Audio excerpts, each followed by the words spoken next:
We're going to discuss making the transition from the rapid weight loss to the weight maintenance phase. Today with me, I have dietitian Julie and nurse Jessie, and we're very excited to be coming to you from Zoom. Julie, changes to lifestyle and eating behaviours after surgery. It is important to make healthy behaviours part of everyday life. What are the key habits to maintain weight loss, and are there any red flags to keep watch for? Yeah, so the main things we want to achieve or focus on when we're looking at weight maintenance and success after weight loss surgery are portion sizes, food quality, and managing those self-sabotaging behaviours. So let's start with portion sizes. So it's quite normal as you go along your weight loss surgery journey that you'll start off with really small portions and then they'll gradually increase over time. So they'll go from about a quarter of a cup up to about a cup at meal times. And that's absolutely normal. However, what we don't want to do is push it beyond this, because that's when we can lead or could potentially lead into weight regain. So something really helpful at this time, or throughout your whole weight loss journey, are to do portion size self audits. So basically what this involves is taking your meal and popping it into some measuring cups. So dish it out, pop it into a measuring cup, and then review what the size is. So if it's at about a cup or less, if you're in that maintenance phase, then you're doing pretty well. You're pretty sorted with your portion sizes. However, if it's beyond this or above this, first of all, don't panic. Dish it back to what the recommended size is, so about a cup in portion, to get sort of eyeball it and know what that looks like. And then make a plan going forward from there. Have a think about maybe what led to this increase in portion size. Do you maybe need to go back to using your smaller plates and bowls? Have the old bigger plates started to creep back in again? Or do you need to maybe revisit how to manage or address or read your hunger satiety cues? And you can learn a bit more about that with your dietitian if you like. So these portion size self audits can be really useful to do probably every sort of 1 to 2 months as you go through the journey. Another thing these audits are really useful for is to assess the quality of your food that you're taking as well. So if you're looking at your portion size, but then you're also looking at the food that you're consuming, is it a takeaway meal or is it being made at home? How much of those bulky carbohydrate foods like bread, rice and pasta are starting to come into your meal as opposed to the fibre and protein foods? And how many vegetables have you got served with the plate? If you think there's an issue there, it's a good chance to correct that. But if you're not really too sure, then take that information to your dietitian or your nurse and have a good chat with them about what you can do moving forward to improve that food quality. And then lastly, managing those self-sabotaging behaviours that can tend to come in the long term. So those are those habits that have always been an issue for you in terms of weight management. So it could be things like eating in the evenings or maybe grazed in between meals. Now with these self-sabotaging behaviours, it's not really a matter of if they'll come back in. It's more a matter of when they're going to come back in.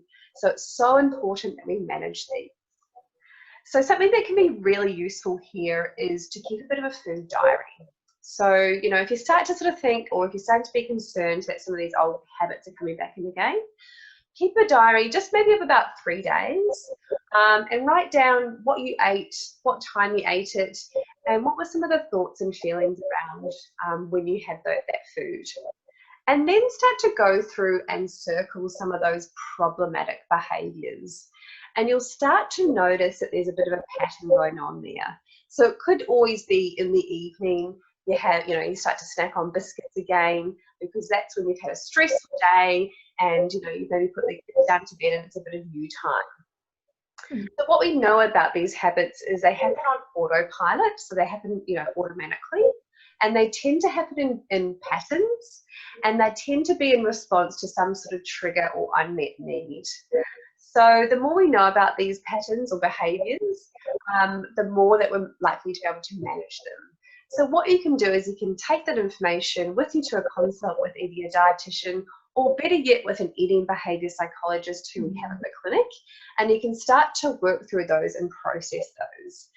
The main point here is to not bury your head in the sand if these behaviours, or when these behaviours start to come back up again, because they will ultimately lead to weight regain. So definitely get on top of it, start tracking your progress, and take it to the support team and get some support. Excellent. Wow. Thanks, Julie. I think that's really, really interesting, especially how you've recognised noted the importance of recognising those behaviours. I mean, often behaviours can ebb and flow, especially with the seasons. For example, I tend to notice in winter there's often less exercise. Sometimes the food choices can change as well.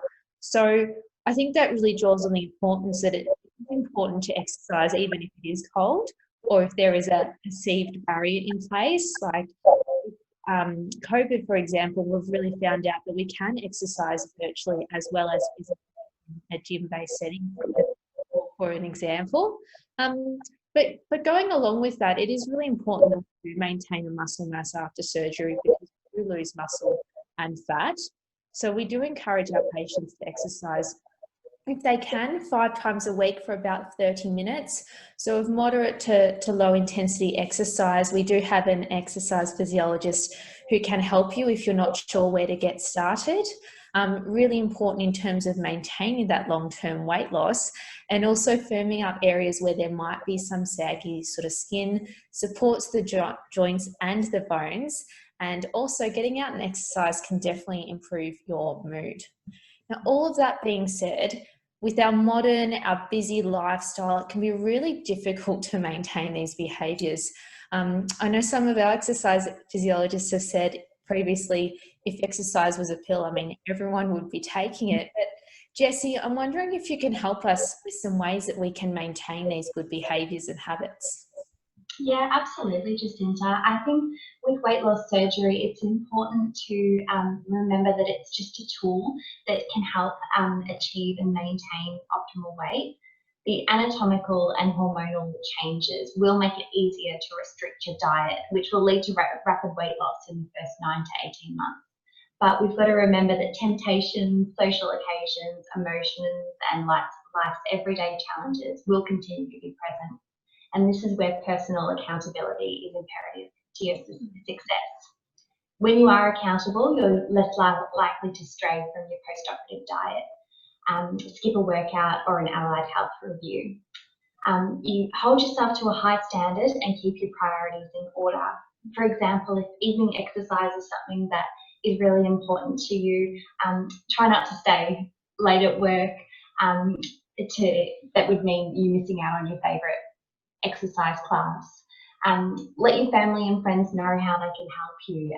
Perhaps instead of meeting up for dinner and drinks, you could go for a walk together instead. I think it's really important to be kind to yourself and remember that we're playing the long game here. And yes, you will slip up, but that's okay. You just need to identify that and reach out, and we're always here to help you. Absolutely. Look, thanks team. Really appreciate you joining in and up with us today. I think there's some really good important points to remember there. So keeping an honest check of your behaviours, as Julie mentioned, it really is a matter of when they start to slip in. Auditing yourself, catching up with our allied health teams, our exercise physiologist, catching up with the eating psychologist, catching up with the dietitians, Jessie and myself, engaging in some regular weight-bearing activity, and also setting some boundaries.